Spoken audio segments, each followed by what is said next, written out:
warahmatullahi wabarakatuh. Waalaikumsalam warahmatullahi wabarakatuh. Bagaimana kabar hari ini anak-anak? Sehat semua? Alhamdulillah baik, Bu. Alhamdulillah. Pada hari ini anak-anak masuk semua. Ada yang tidak masuk mungkin?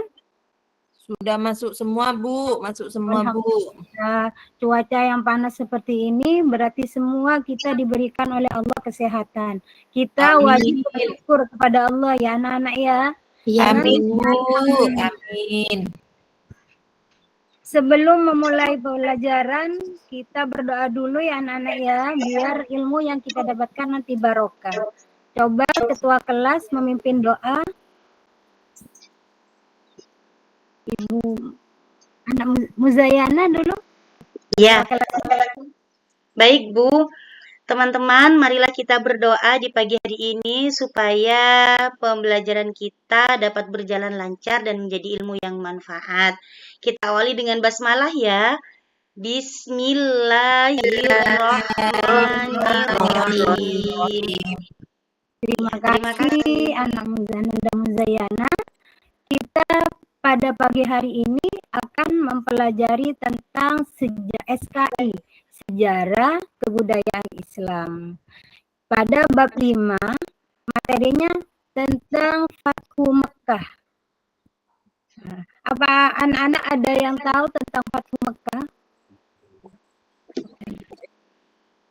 Pembebasan kota Mekah ya, Bu? Bagus, iya. Iya, bagus. Fathu Mekah itu adalah pembebasan kota Mekah. Sekarang Ibu Guru akan memulai dengan pengertian Fathu Mekah.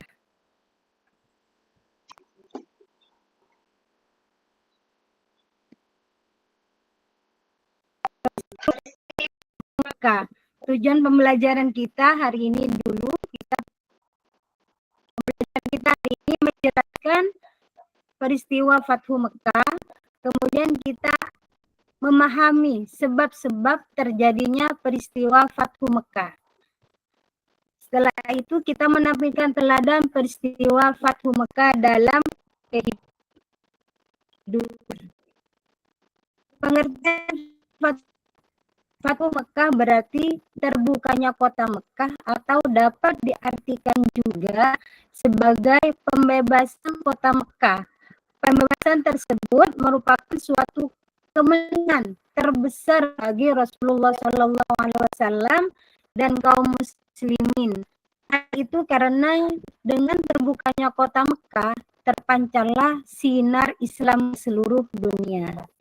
Itu pengertian Fathu Mekah ya anak-anak. Ya, Bu. Sekarang kita akan mengetahui bagaimana terjadinya Fathu Mekah. Kita simak bersama-sama videonya ya, biar kita lebih enjoy melihat video. Iya, Bu. Baik, Bu.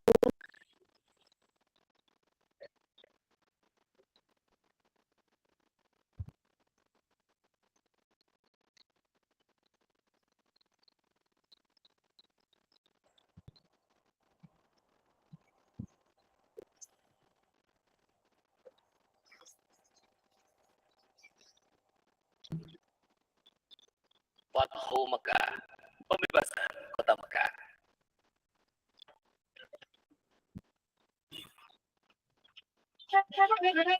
Awal bulan Zulqa'dah tahun ke-6 Hijriah, Nabi Muhammad bersama 1.400 sahabatnya bergerak menuju Mekah dalam rangka menjalankan ibadah umroh.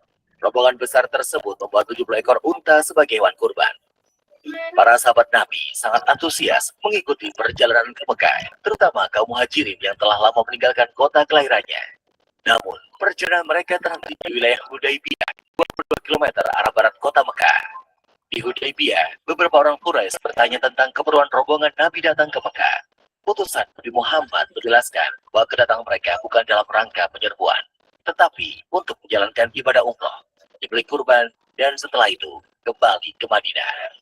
Namun, orang-orang Quraisy tetap bersikeras menolak kedatangan Nabi Muhammad dan para sahabatnya. Melihat penolakan orang-orang Quraisy, Nabi Muhammad mengutus Utsman bin Affan menemui para pemimpin Mekah dan menjelaskan tujuan kedatangan mereka.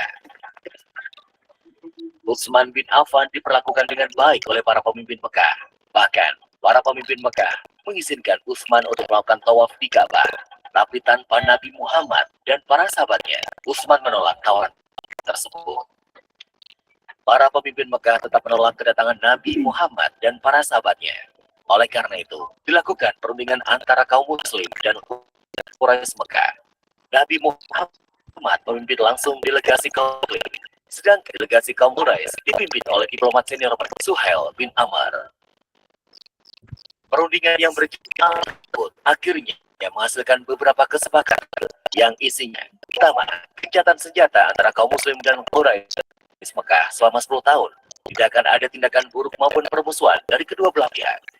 Kedua, jika datang kepada Muhammad tanpa izin keluarganya, maka dia harus dikembalikan. Dan jika ada Muslim yang datang kepada kaum Quraisy, maka dia tidak akan dikembalikan. Ketiga, dibebaskan kepada seluruh klan yang ada di Arab untuk menjalin kerjasama kepada Muslim dan Quraisy. Keempat, pada tahun tersebut, rombongan kaum Muslim belum diperbolehkan memasuki Mekah. Pada tahun berikutnya, kaum Muslim baru diizinkan masuk Mekah selama 3 hari dan hanya boleh bersiarakan pedang tanpa diunus. 5. Perjanjian antara kaum Muslim dan Quraisy Mekah didasari ketulusan dan kesediaan untuk melaksanakannya tanpa penipuan dan penyelewengan. Kesepakatan yang dikenal sebagai Perjanjian Hudaybiyah tersebut dibuat rangka 2, masing-masing untuk kaum Muslim dan kaum Quraisy Mekah. Isi perjanjian yang merugikan pihak Muslim itu membuat para sahabat keberatan. Namun, Nabi Muhammad berhasil meyakinkan para sahabatnya bahwa perjanjian tersebut menguntungkan kaum Muslimin. Setelah sekitar 20 hari berada di Hudaybiyah, Nabi Muhammad dan para sahabatnya kembali ke Madinah. Dalam perkembangannya, seperti yang tercantum dalam isi perjanjian, yang saling berperang, yaitu suku Khuza'ah dan suku Bakr menjatuhkan pilihan mereka. Suku Khuza'ah bergabung ke kaum Muslim, sedangkan suku Bakr bergabung ke Quraisy. Mengikuti isi perjanjian Hudaybiyah, Khuza'ah dan suku Bakr juga melakukan gencatan senjata. Meskipun sepintas Hudaybiyah merugikan kaum Muslim, namun secara diplomasi, Muhammad meraih kemenangan politik melalui perjanjian tersebut. Kaum Muslim diakui eksistensinya dan Islam diakui sebagai agama resmi di Jazirah Arab. Selain itu, kaum Quraisy Mekah juga mengakui Madinah sebagai sebuah negara. Perjanjian Hudaybiyah ternyata tidak berjalan sebagaimana mestinya. Ketika pihak Quraisy melakukan pelanggaran, suku Bakar melakukan penyergapan terhadap suku Khuza'ah di sebuah oasis. Penyergapan tersebut dibantu oleh Quraisy Mekah. Pelanggaran perjanjian Hudaybiyah membuat Nabi Muhammad dan para sahabatnya mengambil keputusan para bekas pelanggaran mengirim Abu Sufyan ke Madinah untuk melakukan diplomasi. Di Madinah, Abu Sufyan menemui Nabi Muhammad dan memberikan penjelasan panjang lebar. Namun, Nabi Muhammad tidak menghiraukan Abu Sufyan. Selain bertemu Nabi Muhammad, Abu Sufyan sempat menemui Abu Bakar, Umar bin Khattab, dan Ali bin Abi Thalib. Namun, tetap saja Abu Sufyan gagal menemukan jalan keluar. Didera putus asa, Abu Sufyan pun kembali ke Mekah. Nabi Muhammad semakin besar. Kali ini, 10.000 pasukan Muslim dengan persenjataan lengkap telah bersiap menuju Mekah. Parade panjang 10.000 pasukan Muslim memulai perjalanan ke Mekah. Kali ini, pasukan Muslim akan melaksanakan misi yang sangat menentukan, yaitu Fathu Mekah atau pembebasan kota Mekah dari tangan Quraisy. Para pemimpin Mekah sama sekali tidak menduga kekuatan pasukan Nabi Muhammad. Nabi Muhammad membagi 3 pasukannya melewati jalan yang berbeda, sehingga musuh tidak bisa memperkirakan dengan tepat jumlah pasukan Muslim. Ketika pasukan Muslim memasuki Mekah, kaum Quraisy hanya bisa pasrah karena tidak mungkin melawan kekuatan sebesar itu. Abu Sufyan dan para pemimpin Mekah lainnya menyerah kepada Nabi Muhammad. Setelah menguasai Mekah tanpa pertumpahan darah, Nabi Muhammad mengambil keputusan yang tidak terduga dan tidak sesuai dengan tradisi bangsa Arab. Nabi Muhammad memerintahkan para pemimpin pasukannya mengucapkan Yaum al-Marhamah, yang artinya adalah hari ini hari kasih sayang. Nabi Muhammad mengampuni semua penduduk Mekah dan melarang pasukannya untuk bertumpahan darah. Hari itu, 17 Ramadan 8 Hijriah, Mekah berhasil dibebaskan dari kekuasaan Quraisy Mekah. Saat itu juga, berhala-berhala yang di sekitar Ka'bah dihancurkan. Pembebasan kota Mekah menjadi tonggak sejarah. Tidak hanya di Jazirah Arab, tapi juga di seluruh dunia. Nabi Muhammad tampil sebagai pemimpin menaklukkan kekuasaan musuh tanpa bertumpahan darah, sekaligus tanpa pembalas dendam. Dalam hadis Arab, dia yang kalah akan menunggu giliran untuk dieksekusi. Namun, Nabi Muhammad menghapus tradisi tersebut. Dia yang kalah telah diampuni.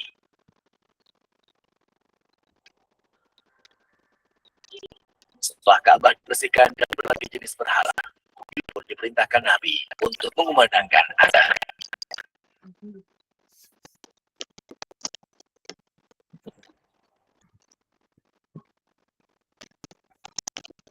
Setelah kita melihat video, apa anak-anak sudah paham semua tentang Fathu Mekah? Paham, Bu, pembebasan Halo. kota Mekah. Ya, pinter. Kalau sudah paham, Ibu Guru, mungkin yang lainnya ada yang bisa jawab apa itu Fathu Mekah. Yang lainnya dari tadi dan Muzayana saja yang jawab. Mungkin ada yang lain, ada yang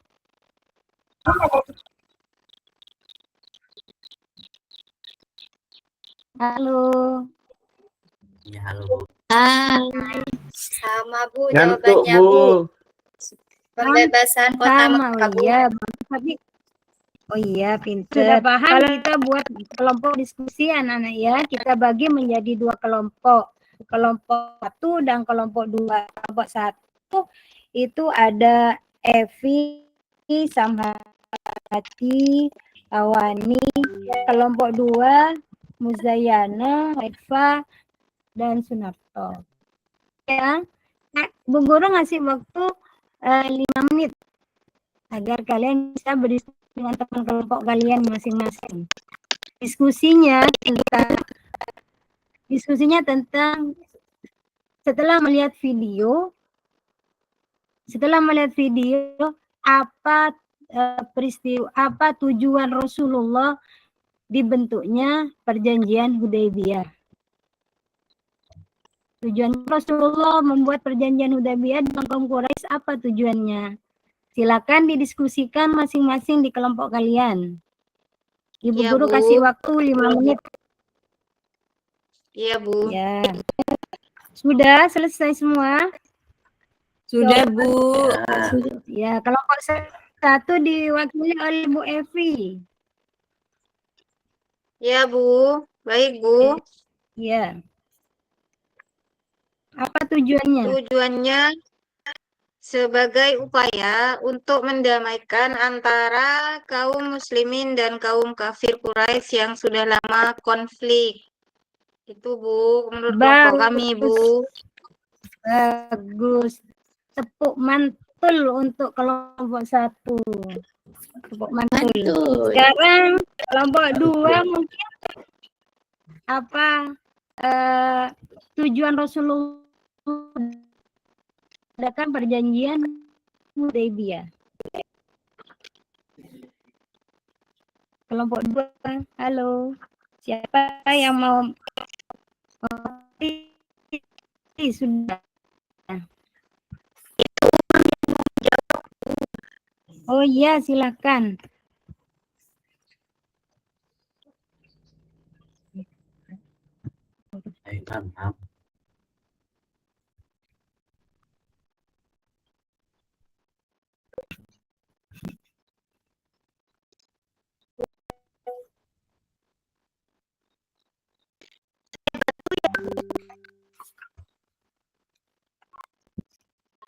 Paham. Iya, boleh, silakan. Yaitu supaya umat muslim bisa beribadah lagi di Mekah dengan aman. Mantap. Berarti sudah paham semua anak-anak ya tentang Fathu Mekah ya? Bu. kita simpulkan bahwa, Ibu Guru simpulkan bahwa dengan kita mempelajari Fathu Makkah, kita bisa mengetahui bagaimana Rasul menghadapi kaumnya dan bisa berdamai dengan kaum kafir Quraisy. Selanjutnya, Ibu akan di akhir pembelajaran ini kita melakukan refleksi ya. Apa kalian senang dalam pembelajaran pagi ini? Senang, Bu. Senang, Bu. Dari mana ya? Di mana yang kalian senangi? Oh, seru ya, ada kuda, ada Ka'bah. Terus apa manfaat bagi kita setelah kita melihat video itu? Manfaat bagi kita apa dalam kehidupan sehari-hari? Supaya kita bisa saling menjaga dan saling menghormati agama yang lain. Iya, bagus. Seperti itu ya. Pada pelajaran kita sudah paham tentang Fathu Makkah. Pembelajaran yang akan datang kita akan mempelajari tentang ibadah. Tolong anak-anak yang untuk minggu yang akan datang, pertemuan yang akan datang mempersiapkan ya, membaca buku tentang yang ada kaitannya dengan haji wajib. Sebelum paham ya anak-anak ya, sebelum kita akhiri, kita baca bersama hamdalah agar ilmu yang kita dapatkan hari ini bermanfaat bagi kita semua. Kita baca hamdalah bersama-sama ya anak-anak ya. Alhamdulillahirobbilalamin. Terima kasih. Assalamualaikum warahmatullahi wabarakatuh. Waalaikumsalam warahmatullahi